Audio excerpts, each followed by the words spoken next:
olwaleero omuntu ateekako TV n'adda ku ssimu ye ng'ali bw'ati.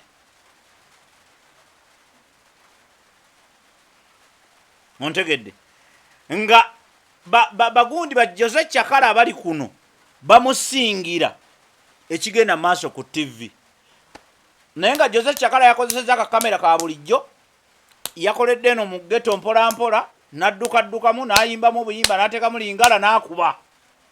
Oli n'awoomerwa ebyo okusinga omuntu gwe basasula omusaala ayina kamera ya miliyoni 4, ayina gundi ya miliyoni 5, ayina space, ayina computer editing, ayina ba editor, ayina baki. Our TVs are not creative. Abantu abazikolako muli so bad. Oli ku YouTube channel agaliwo tuula kalira emboozi egw'amakerenda. Nalabyeko Urban TV sparked up the conversation, but it is stuff that has been happening. In the past, kati mwaka nga gumu wati newe tujja tusembera.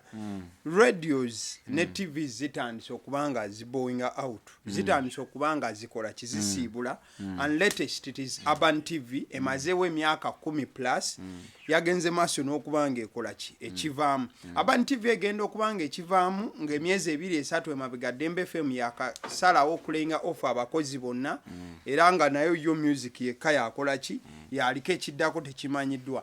Digida FM Urban TV yagenze ate no si ye yokka kuno vision awo waliwo ne TV West kigambibwa nti nayo yakoze eki yeyongeddeyo, but Urban yo yakitadde after 10 years plus ngeweereza abantu. Dembe FM tekyalina abakozi boy bonna yagamba nti musooke muveewo. Digida FM tujijjukira yo yagenda. Twalina radio wano enamiremba outside yali ekikuba ennyo naye yagenda maaso n'okubanga ekita ndowooza frequency yayo success ya taking over. Digida bwe yagenda NRG ndowooza ya taking a frequency eyo n'ebiringa ebyo, but olabanga radios TV zitandise okubanga zikola ki zikivaamu zetumanyiko zetulaba wano, but even community radios ezina nti zikoma mu kitundu nazo je ava kuzebize kale community radios ezebizina, but ne radio ezina frequency ezebizina lokesi ya Ziggaddewo ne radio ezinzo okubanga zina frequency nga tezituuka Kampala nazo je zireyo nga zitandise okubanga zikola ki zikivaamu. What is going wrong? Ate naddala kati olaba Urban it is a big blow gamba nti bano bo badde ogamba bano bakyaliwo paka kuwulira. I think one is lack of creativity mu TVs. TVs are ziri so boring. Tokyasobola kulaba TV n'oyagala kuddamu kulaba. Gwe weebuuze lwaki ez'abazungu tezigenda zeeyongera bweyongezi. Are you aware that mu mawanga amalala TV zeeyongera bweyongezi?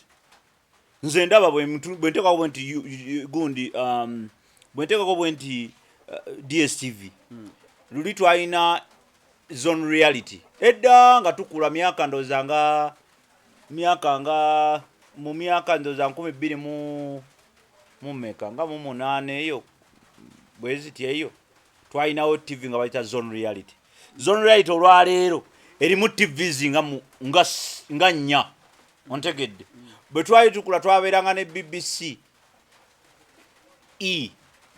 neka tulina lifestyle tulina ki. So lwaki endala zo ensense endala zikula bukuzongera kujja. The creativity on those TVs ogiraba n'oyagala okuddamu ogiraba. We don't have content on air. Wekigedde gwe mbuulira program gy'osubiddwa ennyo ku Urban egenze. Don't put me in that line. Kati mbuulirayo gwe program gy'osu kale sijja kuteeka kweyo. Lwamiti mbadde mwagala nnyo. Oli musiru Lwamiti program. Lwamiti abaddeko abadde akola ku Urban. Yes. No, kyembuuza is here program. No, anti show ye bagitobara erinnya lyayo. The fact that erinnya tolijjukira awuliriza nange mbadde muwoomerwa n'empoomerwa ye kitegeeza bw'avaako n'agenda ku TV endala nyinza okumugoberera.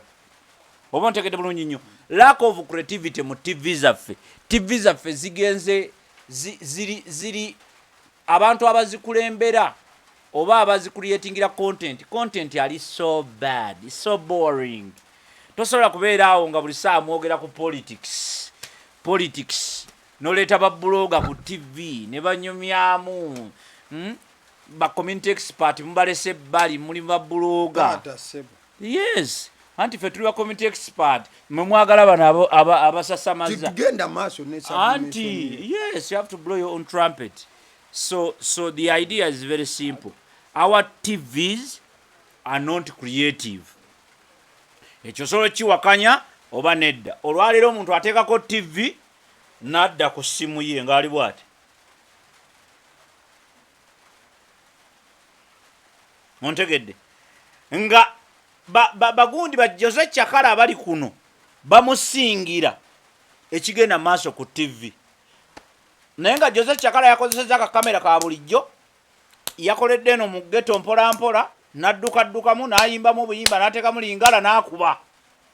Oli n'awoomerwa ebyo okusinga omuntu gwe basasula omusaala ayina kamera ya miliyoni 4, ayina gundi ya miliyoni 5, ayina space, ayina computer editing, ayina ba editor, ayina baki. Our TVs are not creative. Abantu abazikolako muli so bad. Muwaddeyo TV zaffe zifudde. So nga ate ba creative people gye bali eno abasobola okukola emirimu egyo, naye TV ng'ebintu ebirala byonna byonoonese ne TV zaayonooneka. Okyegedde kyova olaba nti kati banoonya abantu kati ate awo bewokyera. Luli edda social media yajjanga content kuki ku mainstream nga bagamba kati ng'oli atategedde biri ku mainstream abitegerera wano ku social media. Olwaleero mainstream yekima ebya social media. Oli akola story, oli ava ku story gwe gye wawandiisa atali munnamawulire wano n'agijjawo n'agi-extracting ate n'agitwala ku TV.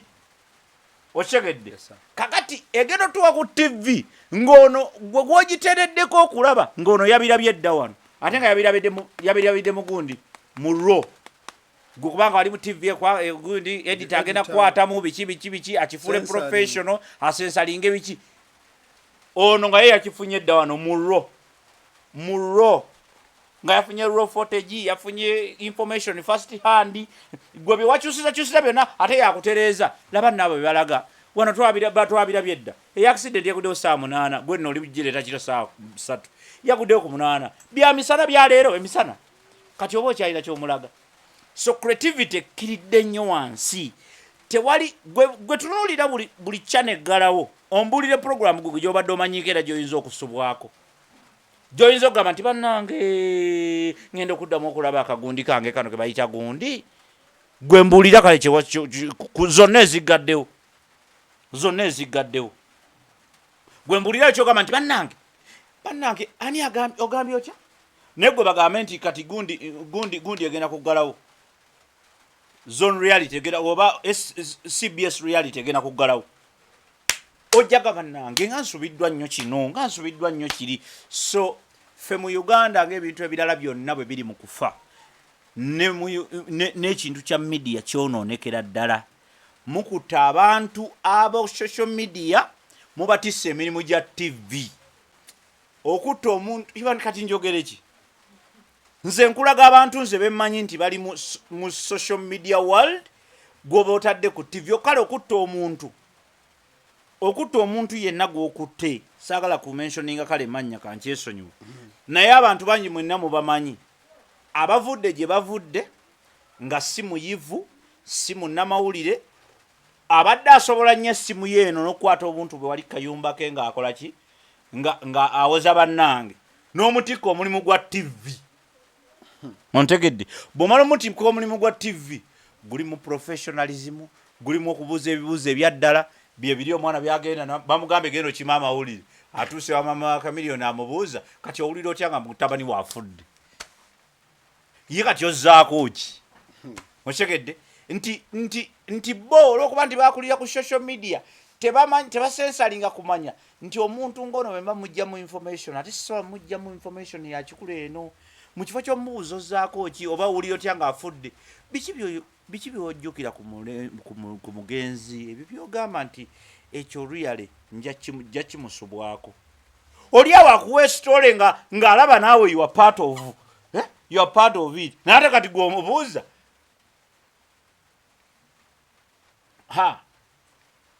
batugambye badde omwagala nnyo kati oba ogenda kukola otya mukazi wattu oba omujerega kati yajja kuwulira nga afa agambe ye abanga alina okuddamu naye ng'ate awulira kibuuzo talina na bwakiddamu talina kyakkola nze abo batyo nvuma bavume tosobola kumbimbuuza tosobola era awo naawe kakamera oyinza obutakazaayo tosobola nga nfiiridde omwana ng'ombuuza kikyozzaako ki gobadde webanzizeeko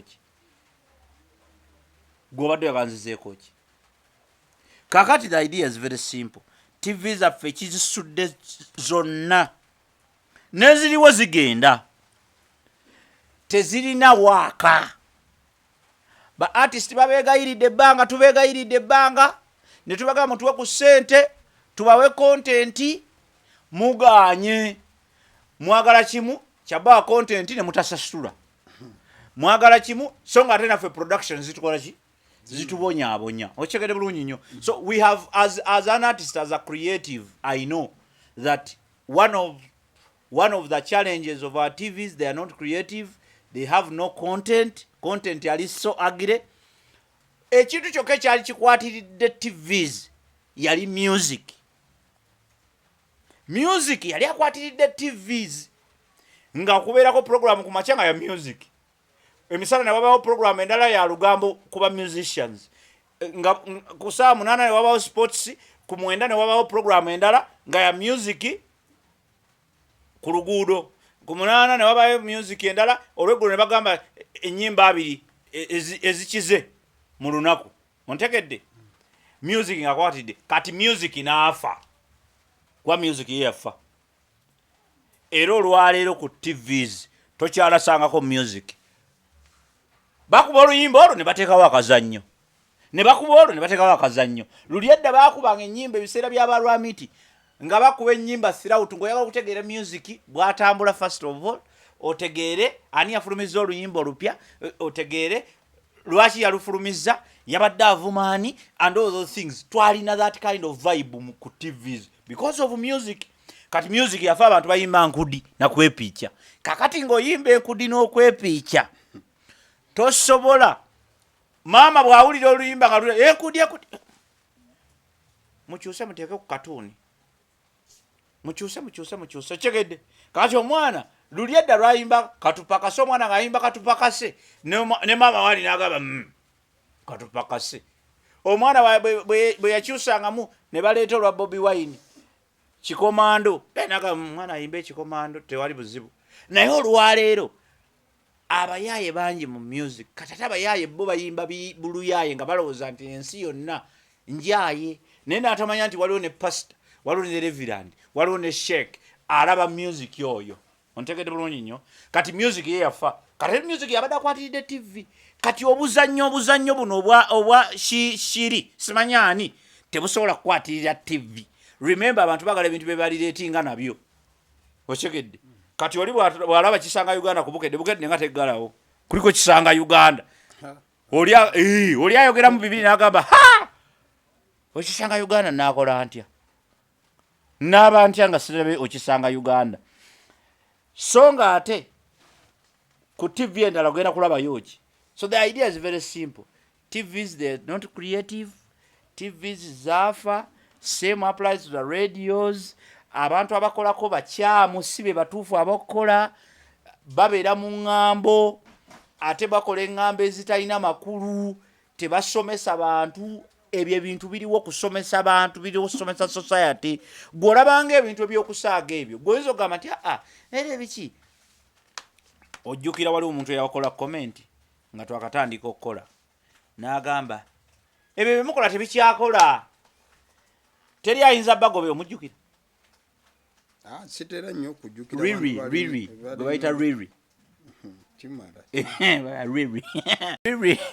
Riri yagamba mbu tebasobola balaba mmwe ekisooka bye mwogera byamagezi nnyo wano mu Uganda byamagezi tetubyagala lwaki ogamba tetubyagala kugamba sibyagala tetubyagala olimu abantu bameka gwe guma n'embeera ye ey'obusirusiru totutawaanya. The idea is very simple. Muze ku TV ebintu ebisomesa abantu weewaawo nga mubicreatinze nga biri fun, mu creating content, muleete abantu abatuufu ku TV. Abantu bajja kuddayo balabe TV, abantu baagala okulanga because TV etambulira ku bulango. Nti content abantu basinga okumulaba ng'abantu bajja nga bagamba kamutu wano wenjagala okuyisa gundi kati Fesa Imo yazze ochekedde tolowooza nti yazze buzi yamaze kulaba content n'agamba wait a minute awo wenjagala okuyisa ki muve kyogenda ku TV ogamba nti enkudi kwa bateeka Saimo phone center ochekedde Saimo yagambe sijja genda ku nkudi kaŋŋende wano kugaliwo kuba kati amanyi bulungi nnyo nti abantu balaba nga twogera ku community development kitambula, and that's the whole point, and that's the business. Mwabalowooza nti muli mu kusaagasaaga, you are just joking. This is the business. Now TV kyobuuziza about TVs teziriiko science mulala yenna, tewali aloga TV zaffe, tewali akola ki, ffe twakula tulaba simanyi Sony Max, katulina Show Max, tulina biki, tulina mu Max mwokka mulimu TVs endala 3. Twakula tulaba Zone Reality erimu CBS simanyi CBS Reality erimu TV endala meka 3. Twakula tulaba TVs mu baana. Waliwo Disney nga yokka yeriwo. Olwayo tulina Disney Junior, tulina Disney eya wakati awo, tulina oba ne Disney what? There are about 5 Disneys kati. About 3 or 4 Disneys eziriwo. Ochegedde. Yeah. We are talking about creativity, and all those TVs was tunuulira ziriko wako wenjawulo. Then ekirala tulina okukomyawo mu Uganda reality TVs. Reality TVs zikola bweziti. Reality TVs no. Uliriza. Anti lwakubanga nze waliwo omuntu gwe nagoba yali wa DSTV. Nemuka sigenda kukola naawe. Kyali wange byaddala. Ate yankubira mu kiseera nga ndi mwavu nnyo ndi munaku awedde emirimu. Nankubira essimu nali nva side z'ebulobe eyo. Nali nvuga nva Mitiyana. Kati nankubira nangamba mwana. Nkwetaaga biki? Yali yampereza ka message. Namuga kyekiriwo biki? Nenkyamuka nnyo. Nasooka nambulira ssente zagenda okumpa. Cause nengamba kati wano. Rent ye akoze eki? Awedde. Mba ntuuka side z'ebulobe awo. Nampereza voice kati ngeri gye nali nvuga bwana mugamba na nvuga naye nyamba pereza ka voice njija Kampala kati ngenda okuwuliriza voice ng'ebintu bya ngamba okukola ne mugamba wangambye reality TV nangamba esa reality TV show anti yali agala obikole mu reality kakati reality TV kyekiragabe kya reality TV tebajakitinga. Ekiyombi abantu nti you can be directed mu reality TV, but you are not supposed to act. Oshegedde. You can be directed. Nti kakati mami beera wali, wata amatooke. Oshegedde nze ngenda kuva eno twogera ku eri emboozi. Ekyo kikkirizibwa mu reality TV. Naye ekitakkirizibwa kukwata reality TV n'ogamba nti oyo ate afuuse omusajja. So nga ate mu acting kikkirizibwa. Oba ontegeera. Kakati bano yensobi gye bakola mu Uganda. Nti bakola reality TV nga balinga ate abazannyi obuzannyi. Kakati omuntu omusiri wazannyo n'anyiiga. N'agamba this is not real. Something is missing now. Kati remember, we are competing with the rest of the world. As you are lying to Ugandans about reality TVs, balina ne bye balaba ebirala eri. Oshegedde. Kati biri byalaba abikompe yalinga ne bino nagamba banne bano bakyali nabo batusiriwalirako kati abatoli yagambe yoliye maama we kyokka ate oyo tumumanyi bulungi si ochegeera. The idea is very simple. Oyo bwabanga ye mukazi oyo aba mukazi wo. That is first of all reality. Tosobola gamba mwate kati muzanyeemu nga gwe maama ono ye taata oli alina bbaawe alina ba boyfriend be kati asooka n'agamba boyfriend wait a minute. Boyfriend wange ndaba atya. Kakati boyfriend wange mukazi wange ndaba atya nga ndina omukazi omulala nti ye mukazi wange ate nga tetuzannya tuli mu reality TV show. Oshegedde. It messes up the whole situation and it makes it look fake. Oshegedde. Kati bana abaana be batamanyi bo balowooza nti it's a joke. It's not a joke. It is a serious matter. So this is why TVs and radios are closing. They are not creative. They have a problem. They are not competing well on the market. Tulina gundi, tulina social media zaffe, tulina TikTok, tulina YouTube, tulina Facebook, tulina biki. Tewali ayinza kudda ku TV yo etaliiko binyuma aleke eno bano nga ffe nga twogera sense. TV ziremeddwa n'okuleeta sense. Bamanyi nti politics is the only thing. Bw'oli bw'ata hosting a political show okyegedde political show politics buli onzoloza mu Uganda politics yalimu politics nale kakati saawa eno mpuga yaliko buli TV emwagala buli radio emwagala buli producer amwagala. Very wrong. Wano wenja wali okuyitira ndabule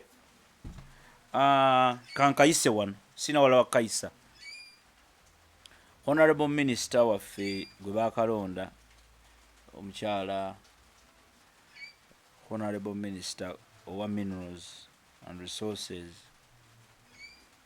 omukyala oyo alina okutegeera nti Honorable Minister era yegendereza ennyo social media kubanga ekitiibwa kyakutte kati kinene kya ggwanga. She's a minister. Alina okwegendereza social media okwegendereza ddala social media. Namulabyeko ku Twitter ngaddamu comments z'abantu. Minister totawaana kuddamu comments z'abantu. Tokikola. Kubanga bo kye banoonye ekyo kye baagala. Buli lwova ku bwa ministerial status n'otandika okunnyonnyola omuntu ali ku Twitter ali ku X alina kyaggambyeko n'oyagala omunnyonnyole. As a minister you are losing it because oba omaze okukakkana n'odda ku level ye kati bodda ku level ye abantu bategeera nnyo level zaabwe otegeera. Yeah. Biringa bikonde nti ebikonde bw'oba onoobirwana osooka ne bakupima bwe bakupima ne bagamba tojja kulwana na kato ojja kulwana na lukiya. Kaakati senga omuyaaya amala n'asala weiti n'ajja mu weiti yo n'ayingira weiti yo naye ng'ate si wa size yo mu kulwana muyinza ayinza okukukuba n'akufuula obuugi. So ekyo minisita mulabulabuzi on that level nti with all due respect do not tamper with social media. Aba social media baleke bakole emirimu gyabwe naawe kola emirimu gyo. Otherwise social media can bring you down to its level ate ejja kukubirawo kubanga ekusobolerawo kati naye ate eri waggulu tekusobolerayo. TV tugirina ya UBC bw'obaako kyagala okugamba kigambe naye kasi oyingira mu bya social media owedde. Kale Mwami Obote gwe mbadde naye olunaku olwaleero nagenda maaso okuba nti ensonga azimenyamenyamu nga bw'ogenze maaso kubanga omuwulira. Akyenkusaba agenda maaso n'okuba nti olikinga video eno. Abasiddi omusunsuzi linnya lyange agaliwo era gwe mukutu kwe tuli Rukia yabadde ku camera. Thank you so much.